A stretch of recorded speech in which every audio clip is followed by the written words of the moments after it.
O meu pai, ele sempre teve o hábito de me cumprimentar com uma pergunta. Ele olhava diretamente nos meus olhos e perguntava: "Filho, a luta continua?" Por muito tempo, eu não conseguia entender o que significava lutar, e mais do que isso, eu não sabia pelo que eu lutava. Eu lembro que esse questionamento começou a ficar muito forte durante o ensino médio, onde precisamos tomar algumas decisões sobre carreira, sobre qual futuro a gente vai correr atrás. Na época eu fazia ensino médio junto com um técnico em mecatrônica no colégio da Unicamp. E meu pai, engenheiro elétrico, meu tio, engenheiro mecânico.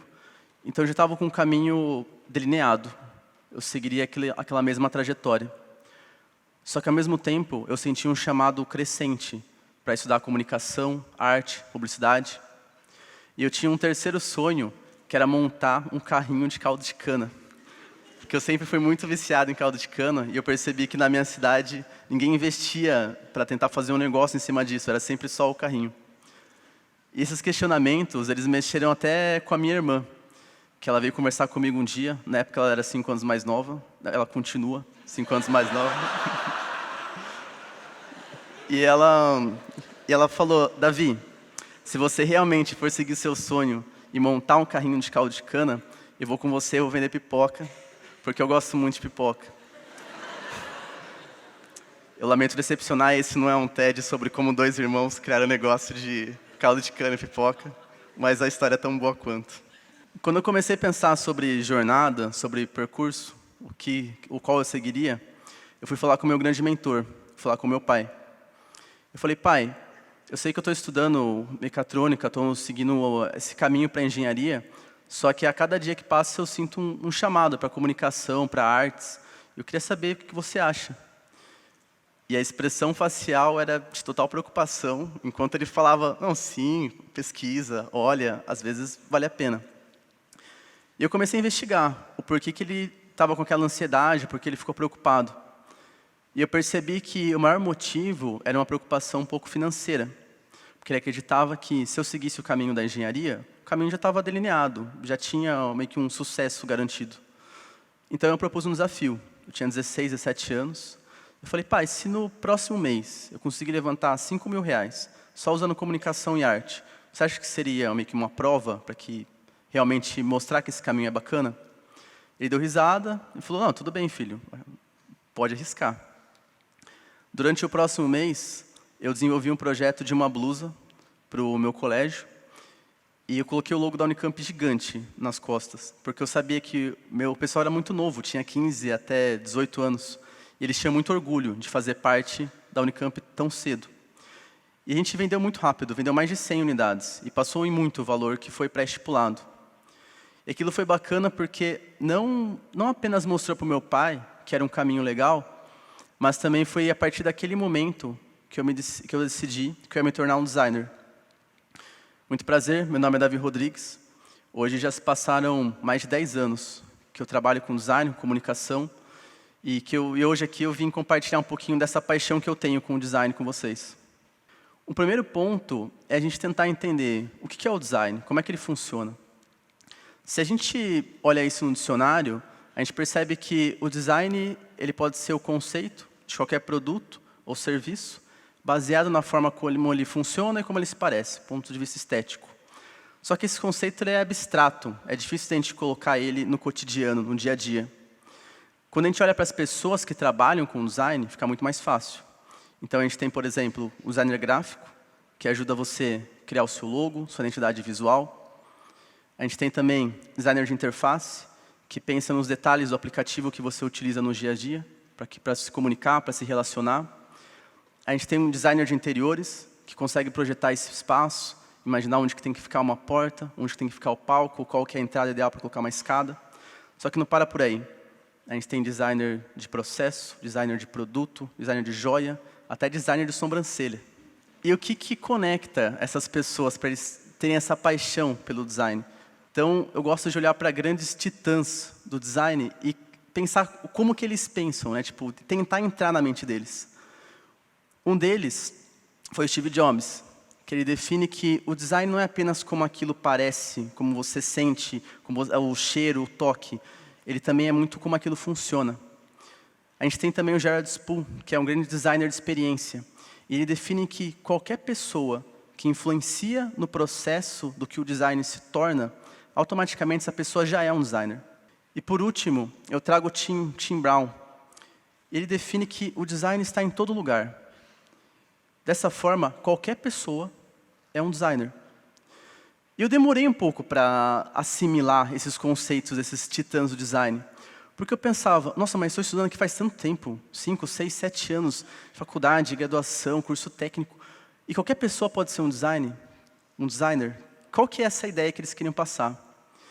E não é à toa que eu estou chamando eles de grandes titãs do design. Se a gente puxa um pouco na mitologia, a gente tem Prometeu. Prometeu foi um titã que ele foi até o Olimpo, roubou o fogo dos deuses e trouxe até os seres humanos. De tal forma que as pessoas passaram a sentar em volta de uma fogueira, conseguiram cozinhar seu próprio alimento, facilitou a caça. E o que esse mito traz para a gente é que foi uma pessoa, no caso um titã, que ele pegou um conceito complexo, pegou um problema e ele conseguiu desmistificar isso. De tal forma que ele trouxe uma solução que ficou acessível para qualquer pessoa. Eu comecei a pensar, e se fosse possível, assim como esses grandes titãs conseguem pegar essa problematização e torná-la mais acessível, se a gente conseguisse pegar essa energia do design e colocar ela dentro de uma caixinha. Como a gente fez com o fogo. A gente pegou essa energia do fogo e colocou numa caixinha, onde a qualquer momento você pode tirar um fósforo e acender para contar uma história, pode acender para acender uma fogueira. E essa ideia de usar essa energia, trazer ela para o mundo do design, onde você tivesse uma caixinha, que você tirasse ela do bolso e você conseguisse riscar e utilizar essa energia para realizar projetos, realizar sonhos. A primeira coisa que eu descobri é que fazer isso sozinho era impossível. Então eu chamei um grande amigo, que é o Felipe Island. Assim como eu tenho essa paixão por tudo que é visual, tudo que é palpável, o Felipe ele tem uma paixão pelas palavras, por tornar conceitos complexos em frases cada vez mais simples. E juntos, a gente passou a pesquisar, tentar criar uma metodologia que, através do design, facilitasse o desenvolvimento de projetos. E o que a gente percebeu é que metodologia não falta. A gente tem metodologia excelente para desenvolver modelo de negócio, metodologias incríveis para você pensar no design do seu produto, qual que seria o valor ideal para você entregar para os seus clientes, para ter mais performance na execução do trabalho, para pensar de forma diferente, para conseguir fazer gestão de tarefas, gestão de equipe, para fazer protótipo. E o que a gente pensou é, se a gente pegar essa energia dessas metodologias que já existem e colocar elas todas dentro de uma única caixinha. Então a gente criou nossas 2 caixinhas de fósforos. A primeira foi o essencial, focado em desenvolvimento de projetos, muito na parte de modelagem do negócio. E o segundo a gente chamou de insights, que a partir do momento que você já desenhou o seu modelo de negócio, você começa a pensar em como prototipar ele, como fazer a gestão da sua equipe. As cartas elas foram divididas em diversas categorias, onde em cada uma das cartas, no verso você tinha o nome daquela categoria, para que ela servia, e a quantidade de cartas para que você pudesse ter mais facilidade de montar, escolher ali na hora de desenvolver seu projeto. Como é que aquelas cartas funcionam? No verso da carta, além da categoria, a gente colocou um QR Code, que caso a pessoa tivesse dificuldade com aquele conceito, bastava pegar o celular, mirar naquele símbolo, e ela era direcionada para um site onde explicava não apenas a carta, mas também a categoria como um todo. Eu lembro até hoje a primeira vez que eu testei o protótipo. Eu ficava com aquele baralho no bolso, procurando um momento para testar alguém que não fosse eu mesmo. E eu estava num churrasco de família e meu primo veio conversar comigo. Daí ele falou, Davi, eu estou pensando em montar um modelo de negócio focado em doce, junto com a minha namorada. Daí eu falei, perfeito, senta aí comigo. Daí eu sentei, puxei o baralho, ele achou muito estranho. Eu peguei 9 cartas para modelagem de negócio e eu fui fazendo algumas perguntas para ele. Então eu perguntei, primeiro, oferta de valor, proposta de valor. Por que o seu negócio é diferente dos outros? Por que ele é especial? Ele pensou um pouco e respondeu, eu quero que o sabor seja incrível e ao mesmo tempo eu quero que seja saudável. Eu falei, ok, anota esses 2 pontos. Segmento de cliente. Quem que vai comprar esse doce? Para quem você vai vender? Ele pensou novamente e respondeu, o pessoal da minha faculdade, e a faculdade da minha namorada, e o pessoal da minha academia. Eu falei, ok, anota esses 2 pontos, o pessoal que treina e os universitários. A gente ficou mais 1h30 conversando. Então a gente foi desenhando, por exemplo, relacionamento. Como que você vai se comunicar com essas pessoas? Vai ser Facebook, WhatsApp, você vai mandar um e-mail para eles? Canal, como é que você vai entregar esse doce? Você vai entregar pessoalmente? Você vai deixar na academia? Vai deixar na universidade? E depois de 1h30, ele olhando esse processo, ele já tinha desenhado quase que o modelo de negócio inteiro do projeto. E ele olhou para mim e falou, nossa, Davi, é tão simples assim criar modelo de negócio? Eu falei para ele, essa parte é fácil. Agora a parte difícil é você colocar isso na prática e testar, validar sua ideia, correr atrás, ver o que funciona, o que você vai ter que melhorar. E eu mostrei para ele algumas outras cartas. Então, por exemplo, ele falava para mim que vai ser super saboroso e super saudável.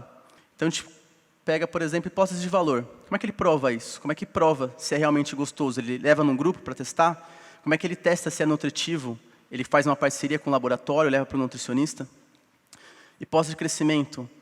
Ele está arriscando que os universitários vão comprar aquele doce. Será que eles vão comprar? Está testando também junto com as pessoas da academia. É um doce. Será que o pessoal vai olhar para aquilo e vai realmente acreditar que é saudável? Então, são pontos que precisam ser testados. E depois desse primeiro teste, desse primeiro verificação, eu com o Felipe, a gente levou o baralho em diversos lugares. A gente já testou em workshops com pequenos grupos, já levamos para dentro de grandes corporações para testar, desde com um estagiário para criar um novo produto, até com grandes executivos para validar processos, ver se tinha alguma falha durante a construção daquilo tudo. A gente também levou no Google Campus para não apenas mostrar a metodologia, mas mostrar como, através de financiamento coletivo, a gente arrecadou o dinheiro para tornar aquela ideia realidade. E quando a gente terminou esse projeto, a gente imprimiu só algumas unidades para verificar se realmente funcionava, a gente começou a se questionar, será que essa mesma metodologia poderia ser aplicada em uma área completamente diferente? E conversando com o Felipe, a gente decidiu trabalhar com a construção de histórias, porque a gente é apaixonado por narrativa, por storytelling. E aqui, a gente criou o baralho que foi o Saga do Escritor. Assim como a gente pegou essas metodologias para desenvolvimento de projetos, a gente criou, então, uma metodologia para desenvolvimento de narrativas, onde a gente selecionou ferramentas como construção de cenário, roteiro, personagem, e a gente transformou em cartas bem próximas do que a gente tinha feito com o Startupper. A principal diferença foi que a gente conseguiu uma parceria com o ilustrador da Tailândia, que ele gostou tanto do projeto, que ele conseguiu liberar algumas artes para tornar o processo da construção da história ainda mais lúdica, ainda mais divertida. Essa aqui é uma parede que o Felipe começou a montar, onde ele estava desenhando uma história. Na parte superior, a gente tem 12 cartas, onde a gente tem a jornada do herói, que você consegue mapear todos os passos que o seu protagonista ele vai percorrer. É uma metodologia utilizada no cinema em grandes histórias como Matrix, Senhor dos Anéis, Harry Potter. Na parte lateral, a gente colocou cartas de enredo, que ao mesmo tempo que você planeja a saga do herói, você já vai mapeando os pontos de enredo que são necessários você colocar para construir essa narrativa. E a gente tem cartas para construção de personagens através de arquétipos, facilidades para a construção e para você imaginar o seu cenário. E a gente também pensou nas partes de planejamento, onde você pensa aonde você vai escrever, por quanto tempo, quantas palavras por dia, porque não basta só a parte da criatividade, a gente tem também a parte da ação, de colocar tudo aquilo na prática. E quando as pessoas me perguntam, por que você corre tanto atrás disso? Tem tanta metodologia por aí, porque você tenta facilitar ainda mais, o que te motiva? Eu lembro muito do nosso primeiro workshop. Esse menino é o Kevin. O Kevin, super novo na época, tinha uns 16, 17 anos. Ele estava usando programação. Ele tinha um grande sonho de conseguir criar um aplicativo que ajudasse cuidadores de cães. Nesse momento, no workshop, ele já tinha terminado todo o desenho do modelo de negócio. E ele estava numa segunda fase, pensando em perfil de cliente, em mapa de valor. E esse sorriso, ele é muito forte para mim, porque nesse momento, o Kevin estava se tornando designer da sua própria experiência. Sem saber os conceitos de design. Ele estava colocando em prática conceitos complexos que às vezes demoram anos ali para você pegar de uma forma super simples. E ele estava muito realizado. Eu conversei com ele há pouco tempo, eu perguntei, e aí, você tocou o projeto, fez acontecer o aplicativo? Ele falou, cara, aquele projeto não, só que depois que você passou aquelas ferramentas, eu já criei um aplicativo para ajudar pessoas que estão treinando, criei um aplicativo parte fitness, e ele está trabalhando agora num outro aplicativo para ajudar dentistas. Eu achei aquilo incrível. E ele falou que os conceitos que ele aprendeu utilizando o Startupper, até hoje fazem sentido para ele. E essa foto também, ela ajuda a responder aquele questionamento que meu pai sempre fez. Eu aprendi que essa pergunta, ela tem duas grandes premissas. Para você conseguir responder pelo que você luta, você tem que primeiro saber o que te move, qual que é o seu grande propósito, qual que é a sua luta. E a segunda grande premissa é que você tem que acreditar tanto nisso que você nunca para de lutar. O terceiro ponto aqui é que hoje eu não tenho mais o meu pai para responder isso, olhando nos olhos dele, assim como ele perguntava para mim.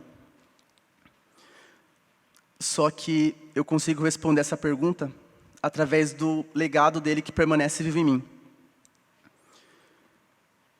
Então eu respondo, sim, pai. Eu continuo lutando para empoderar as pessoas através do design e acesso ao conhecimento. Muito obrigado.